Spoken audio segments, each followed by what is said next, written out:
Amanginang, anak-anak kami Napa Sebulung, pertangyangan pada malam hari ini akan kita mulai. Sebelumnya kita bersaat teduh. Saat teduh dimulai.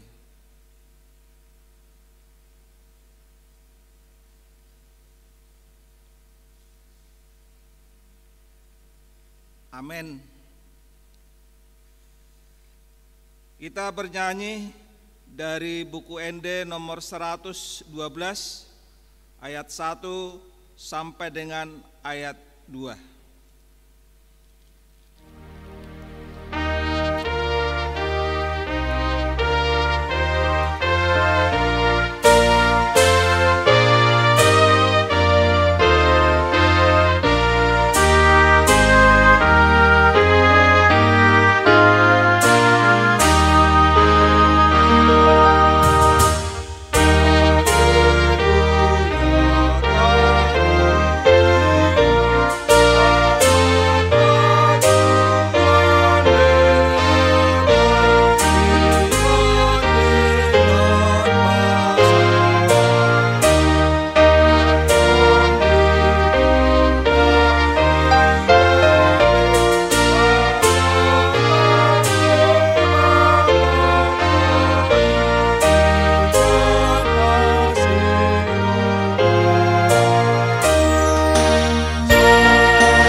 Di dalam nama Allah Bapa dan nama anaknya Tuhan Yesus Kristus dan nama Roh Kudus yang menciptakan langit dan bumi. Amin.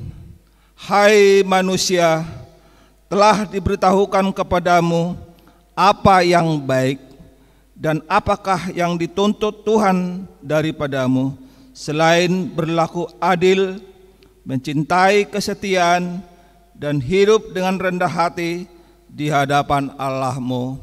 Haleluya, mari kita berdoa. Ya Tuhan Allah Bapa kami yang di surga, berikanlah bagi kami roh kedamaian dan kebenaran, supaya kami mengerti kehendak-Mu, dan dengan segenap kekuatan kami dapat melakukan kedamaian dan kebenaran itu oleh karena anak-Mu, Tuhan Yesus Kristus Tuhan kami. Amin. Epistel pertangyangan pada malam hari ini yaitu yang tertulis dalam Efesus pasalnya yang kedua ayat 11 sampai dengan ayat yang ke-22. Efesus pasal 2 ayat 11 sampai dengan ayat yang ke-22. Demikian firman Tuhan. Dipersatukan di dalam Kristus. Karena itu ingatlah bahwa dahulu kamu sebagai orang-orang bukan Yahudi menurut daging yang disebut orang-orang tak bersunat oleh mereka yang menamakan dirinya sunat, yaitu sunat lahiriah yang dikerjakan oleh tangan manusia.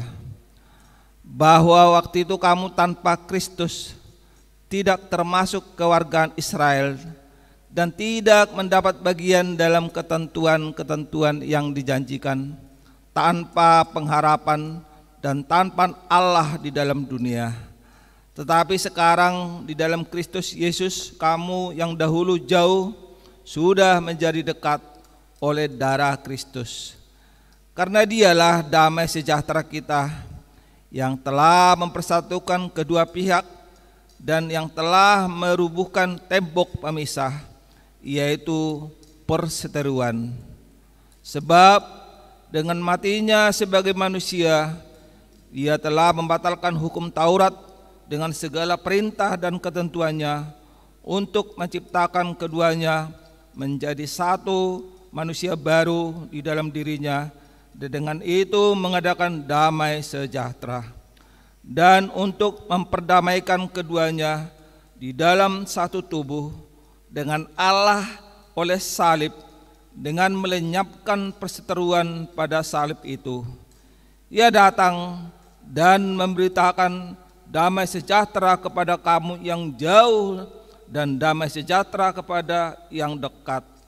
Karena oleh Dia kita kedua pihak dalam satu roh beroleh jalan masuk kepada Bapa.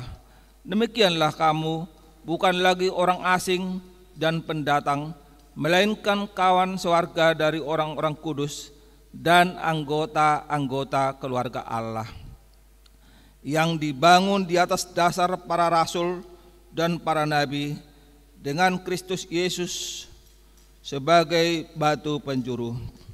Di dalam Dia tumbuh seluruh bangunan, rapi tersusun menjadi bait Allah yang kudus di dalam Tuhan.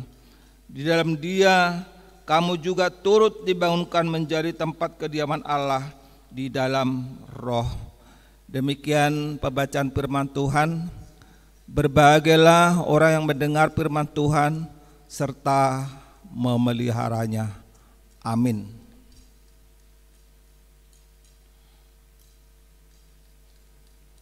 Kita memuji Tuhan, kita bernyanyi dari buku ND nomor 277 ayat 1.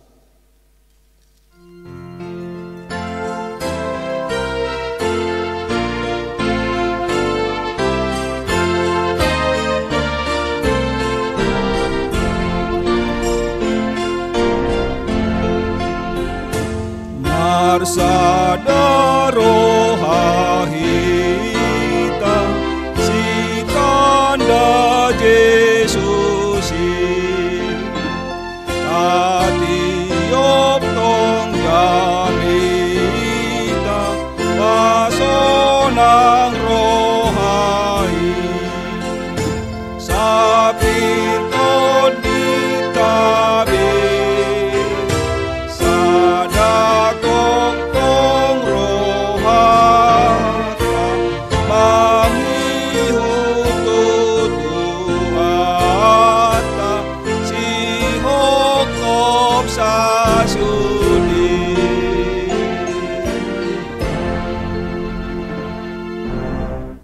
Kita bersatu dalam doa. Damai sejahtera dari Allah Bapa yang melampaui segala akal dan pikiran, itulah kiranya menerangi hati dan pikiranmu di dalam Kristus Yesus Tuhan kita. Amin. Bapak, Ibu, saudara-saudara yang dikasihi dalam nama Tuhan Yesus Kristus, marilah kita mendengarkan khotbah dalam pertanyaan kita pada saat ini, tertulis dalam kitab Kejadian pasal 32 dimulai dari ayat 13 sampai dengan ayat 21. Kita dengarkan bersama-sama, demikian firman Tuhan. Lalu bermalamlah ia di sana pada malam itu. Kemudian diambilnyalah dari apa yang ada padanya suatu persembahan untuk Esau kakaknya, yaitu 200 kambing betina dan 20 kambing jantan, 200 domba betina dan 20 domba jantan, 30 unta yang sedang menyusui beserta anak-anaknya, 40 lembu betina dan 10 lembu jantan, 20 keledai betina dan 10 keledai jantan. Diserahkannyalah semuanya itu kepada budak-budaknya untuk dijaga, tiap-tiap kumpulan tersendiri, dan ia berkata kepada mereka, "Berjalanlah kamu lebih dahulu dan jagalah supaya ada jarak antara kumpulan yang satu dengan kumpulan yang lain." Diperintahkannyalah kepada yang paling di muka, "Apabila Esau kakakku bertemu dengan engkau dan bertanya kepadamu, 'Siapakah tuanmu dan kemanakah engkau pergi, dan milik siapakah ternak yang di depanmu itu?' Jawablah, 'Milik hambamu Yakub. Inilah persembahan yang dikirim kepada tuanku Esau, dan Yakub sendiri pun ada di belakang kami.' Begitulah diperintahkannya baik kepada yang kedua maupun kepada yang ketiga dan kepada sekalian orang yang berjalan menggiring kumpulan hewan itu. Katanya, 'Seperti perkataanku tadilah kamu katakan kepada Esau apabila kamu berjumpa dengan dia. Dan kamu harus mengatakan juga, hambamu Yakub sendiri ada di belakang kami. Sebab pikir Yakub, baiklah aku mendamaikan hatinya dengan persembahan yang diantarkan lebih dahulu.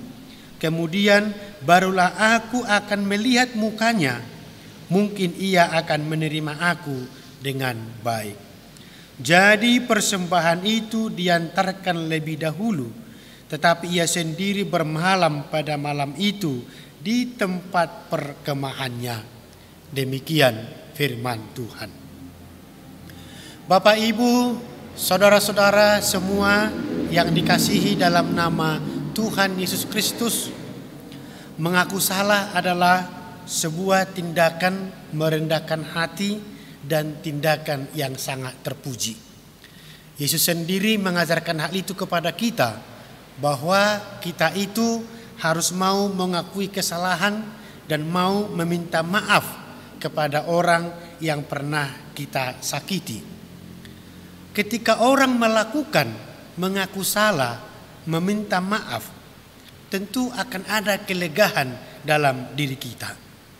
Itu bisa kita umpamakan seperti meletakkan beban yang begitu berat yang ada di pundak kita. Bisa kita bayangkan bagaimana ketika kita tetap membawa beban yang berat secara terus-menerus, tentu akan menyiksa diri kita sendiri. Tetapi ketika beban itu kita letakkan, kita merasa plong, segar, bersukacita, maka seperti itulah perasaan orang yang mau mengaku salah, yang mau meminta maaf, dan juga yang mau memaafkan. Kita harus berani mengambil sikap. Jika ada kesalahan yang kita perbuat kepada orang lain, kita harus mau mengaku salah dan mau meminta maaf. Sebaliknya juga, jikalau ada orang yang bersalah kepada kita, kita harus mampu memaafkan, mampu dan mau memaafkan mereka. Tujuannya hanya satu, yaitu supaya kita hidup dalam damai sejahtera. Bapak, Ibu, saudara-saudara yang beribadah pada saat ini, kisah antara Esau dan Yakub adalah suatu kejadian yang sudah sangat familiar bagi kita. Dua bersaudara yang memiliki cerita kehidupan tersendiri. Esau, anak sulung, merupakan kesayangan bapaknya, dan Yakub adalah anak bungsu kesayangan ibunya. Ketika ayahnya Ishak yang sudah buta pada saat itu ingin memberkati anaknya Esau sebagai anak sulung, ibunya merekayasa atau mengatur siasat supaya Ishak memberikan berkatnya kepada Yakub. Dan ternyata rekayasa ibunya berhasil. Jadi Ishak memberkati Yakub, dan Esau yang mengetahui hal itu ketika baru pulang dari berburu hanya bisa menangis. Ishak tidak bisa lagi berbuat apa-apa. Berkat itu telah diberikan kepada Yakub. Bisa kita membayangkan bagaimana perasaan Esau yang sangat sedih, berkat yang seharusnya dia terima ternyata diambil alih oleh adiknya sendiri.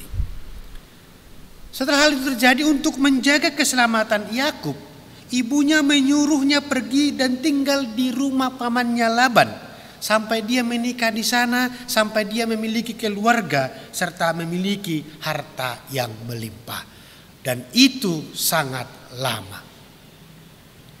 Maka di pasal 32 ini, kalau kita baca secara keseluruhan, kita bisa melihat pertemuan antara Yakub dan Esau.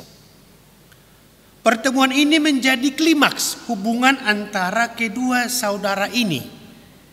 Sekilas flashback ke belakang, kita masih ingat dengan jelas kesembronoan Esau dalam menjaga hak kesulungannya sendiri yang ia jual hanya demi sepiring makanan kepada adiknya. Dan juga kita lihat bagaimana betapa culasnya itu Yakub yang tega membohongi Ishak ayahnya demi memperoleh berkat kesulungan. Oleh karena itu, pertemuan antara Esau dan Yakub dalam nats ini ya bisa kita katakan seperti pertarungan final. Bagaimana situasinya? Bagaimana atau apa yang akan terjadi nanti? Nah, di sini kita lihat ketika hendak berjumpa dengan pasukan Esau, Yakub membuat strategi dengan membagi rombongannya menjadi beberapa rombongan keluarga. Bahkan Yakub mengatur pemberian yang sangat banyak sebagai tanda kasihnya kepada abangnya Esau. Di mana hal itu dilakukannya untuk mengambil hati Esau. Jadi nampak dengan jelas bahwa dosa lama Yakub bersemi kembali. Walaupun peristiwa itu sudah lama terjadi, tetapi karena itu adalah pertemuan mereka yang pertama sejak berkat itu diberikan kepada Yakub, tentu Yakub merasa ketakutan dan merasa ragu-ragu. Berbagai ragam perasaan berkecamuk dalam dirinya. Peristiwa masa lalu ketika ia merampas hak kesulungan dan berkat untuk Esau tentu memang masih menghantuinya. Penyertaan Allah seolah kurang menjamin keselamatan dirinya. Bayang-bayang kemarahan Esau tampak lebih besar dan menutupi keagungan perlindungan Allah dalam dirinya.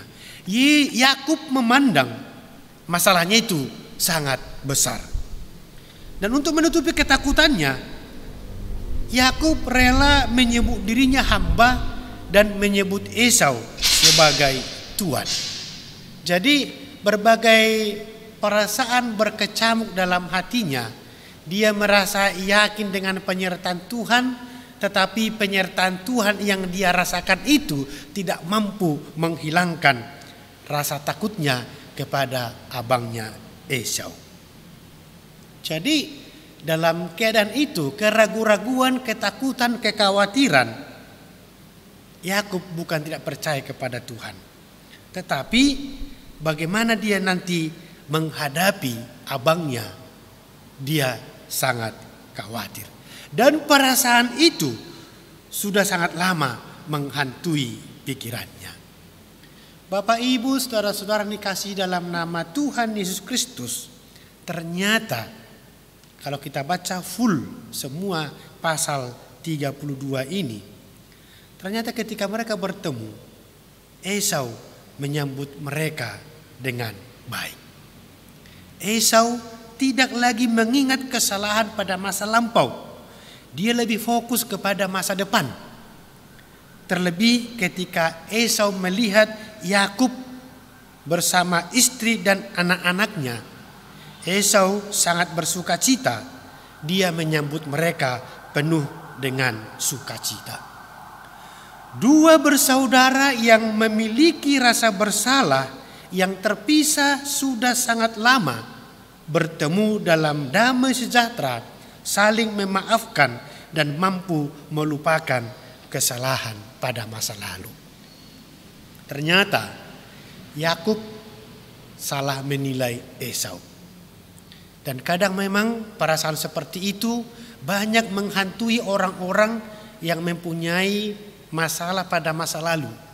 Dia merasa bahwa dia masih dibenci, tidak mau menerima maafnya dan sebagainya. Ternyata kalau kita berani berbuat, belum tentu seperti yang kita pikirkan. Maka jangan kita dihalangi bayang-bayang pikiran kita untuk mau memperbaiki apapun kesalahan yang pernah kita lakukan. Baik kepada saudara kita yang abang adik satu keluarga maupun kepada orang lain yang pernah berhubungan dengan kita. Jangan pernah sungkan atau takut untuk memperbaiki. Kalau memang kita niatnya baik, tidak seperti kekhawatiran yang kita pikirkan, tapi semua akan berjalan dengan baik. Maka dalam nas ini ada diajak kepada kita memaafkan. Memaafkan harus dengan kerelaan kita lakukan. Dari orang yang melakukan kesalahan kepada kita, juga jika ada kesalahan kita lakukan kepada orang lain. Jika kita bisa meminta maaf kepada orang lain, maka kita juga harus mampu memaafkan, menerima maaf orang yang meminta maaf kepada kita. Terapi memaafkan atau memaafkan itu adalah sebuah latihan serta cara untuk ikhlas terhadap masalah dan luka emosional yang pernah kita alami. Memaafkan dan melupakan. Jangan lagi melihat ke belakang, mari kita melihat ke depan.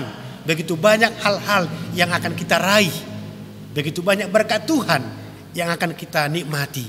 Maka jangan melihat ke belakang dengan kekurangan-kekurangan, tapi mari kita bersuka cita berikan dengan tangan, meraih masa depan yang penuh dengan sukacita. Memang kalau kita renungkan, kalau boleh berempati, memang kalau kita bisa jujur, memaafkan ini kadang sulit. Ketika mengingat sakitnya hati ketika peristiwa itu terjadi, memang sulit karena ada sakit. Memang sulit, mungkin karena sudah membatin. Tetapi sebagai orang yang mengenal Yesus, yang sudah hidup dalam pengasihan Yesus, kita tidak boleh seperti itu. Harus memaafkan, harus mengampuni. Jadi di sini ada beberapa langkah memaafkan supaya hidup lebih ikhlas dan mental kita itu sehat. Ada beberapa hal yang menjadi perenungan bagi kita bagaimana memaafkan dengan ikhlas. Yang pertama, komitmen dan yakin untuk mau melepaskan beban di hati. Komitmen dan yakin untuk mau melepaskan beban di hati. Itu cara memaafkan. Yang pertama itu adalah perlunya membuat komitmen untuk melepaskan semua masalah yang selama ini membuat hati kita tidak tenang. Tidak kembali menghidupkan rasa sakit masa lalu. Berhentilah untuk memikirkan dan menceritakan masalah tersebut kepada orang lain. Buanglah itu semua. Mari kita melupakannya. Yang kedua, fokus dengan masa depan. Fokus dengan masa depan. Memang tidak enak rasanya kalau batin terus-menerus dihantui oleh sakit hati yang tidak berkesudahan. Tapi kita perlu berpikir, sampai kapan seperti itu? Toh orang yang menyakiti kita belum tentu memikirkan perasaan kita. Dan kita pun perlu bertanggung jawab atas kebahagiaan diri kita sendiri. Dan tidak mengharap datangnya bahagia dari orang lain. Jadi kita harus mau bahagia. Dan kebahagiaan kita bukan bersumber dari orang lain. kebahagiaan kita bersumber dari diri kita sendiri. Maka ada kata ungkapan itu, ciptakan kebahagiaanmu. Jangan peristiwa masa lalu menghalangi kebahagiaanmu. Maka kita harus rela lupakan. Tak lagi gunanya mengingat segalanya. Mari kita berbahagia, karena kebahagiaan itu kita yang menciptakan, bukan dari orang lain. Orang lain hanya pendukung. Bagaimana kita bahagia tergantung dari diri kita sendiri. Baru yang ketiga, berhenti menyalahkan orang lain. Berhenti untuk menganggap diri kita adalah seorang yang menjadi korban. Jangan kita berpikir kita korban. Ini saatnya untuk berlapang dada dan bisa menerima diri, tidak lagi menyalahkan siapa saja atau menyalahkan keadaan. Jangan menjadi kita mencari pembenaran dan menyalahkan orang lain, jangan. Tapi berhentilah di sana. Mari kita fokus kepada masa depan.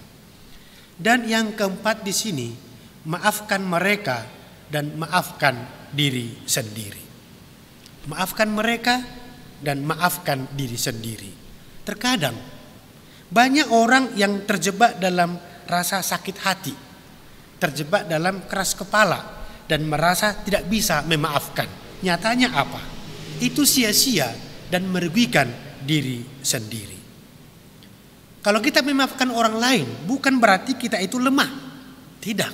Sebaliknya, ini hanyalah sebuah isyarat nyata yang menyatakan bahwa kita mengakui kalau seseorang memang pernah menyakiti diri kita, tapi kita ingin memiliki kemajuan dan hidup tanpa memikirkan hal itu lagi.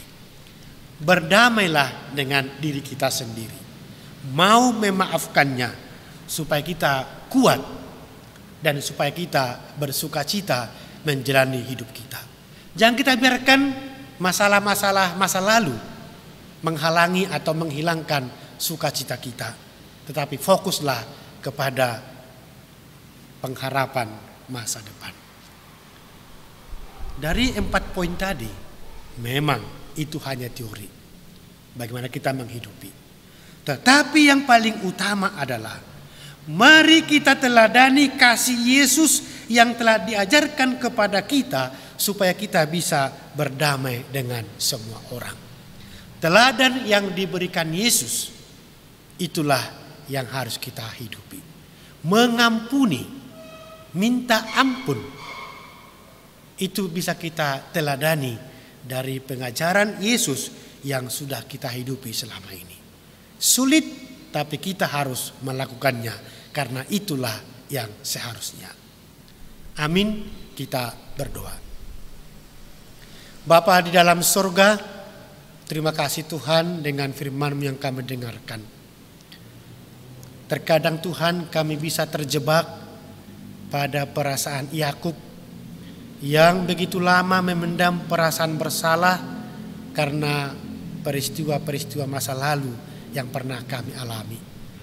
Kami dihantui rasa bersalah dan dihantui orang membenci kami. Ternyata ketika Yakub meminta maaf, ketika Yakub datang, walaupun dengan membawa pemberian yang begitu banyak, Esau menyambutnya dengan sukacita. Bukan karena pemberian Yakub, tapi memang dia sudah memaafkan saudaranya Yakub. Itulah Tuhan menjadi teladan bagi kami. Kami mau terbuka, melupakan peristiwa-peristiwa masa lalu yang mungkin memberikan kesan tersendiri bagi kami, memberikan rasa sakit bagi kami, dan ternyata itu menyakiti diri kami sendiri. Mampukan kami Tuhan untuk mampu melupakannya dan mau berkomitmen untuk memperbaiki ke depan, baik kepada saudara sendiri maupun kepada teman-teman kami, saudara kami dalam persekutuan kami dimanapun itu Tuhan. Biarlah dengan pengharapan ke depan kami fokus untuk bisa bergandengan tangan menikmati berkat-Mu yang sungguh luar biasa. Biarlah Tuhan keteladanan Yesus dapat kami teladani untuk bisa hidup dalam kasih, hidup dalam damai sejahtera, dan nama-Mu dipermuliakan. Berkati seluruh jemaat-Mu Tuhan, Dimanapun berada saat ini, biarlah kasih-Mu yang menyertai kami dan kami semua dalam keadaan sehat. Ampuni dosa kami Tuhan. Dalam nama Yesus Kristus kami berdoa kepadamu. Amin. Kita bernyanyi dari buku ND nomor 481 ayat 1 dan ayat 3 sambil mengumpulkan persembahan.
Marilah kita berdoa untuk menyerahkan persembahan kita kepada Tuhan.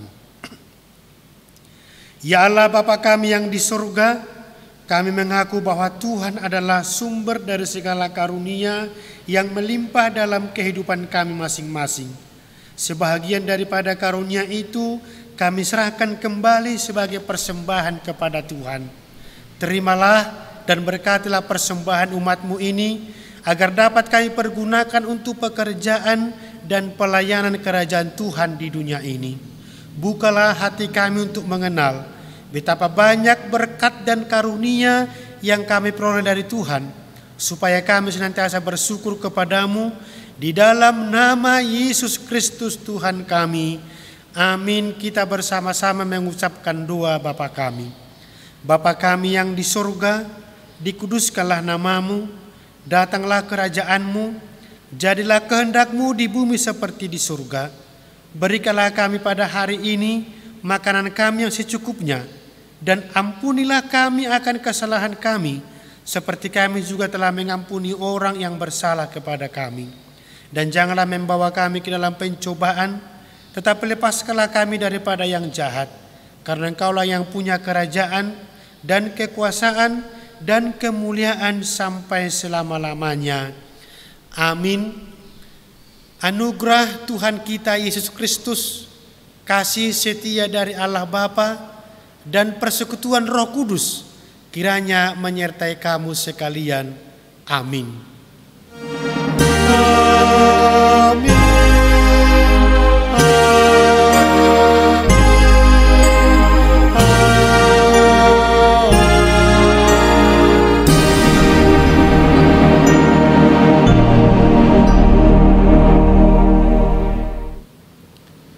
Demikianlah pertanyaan sektor untuk kita pada saat ini. Tuhan Yesus memberkati kita semua. Salam sehat selalu.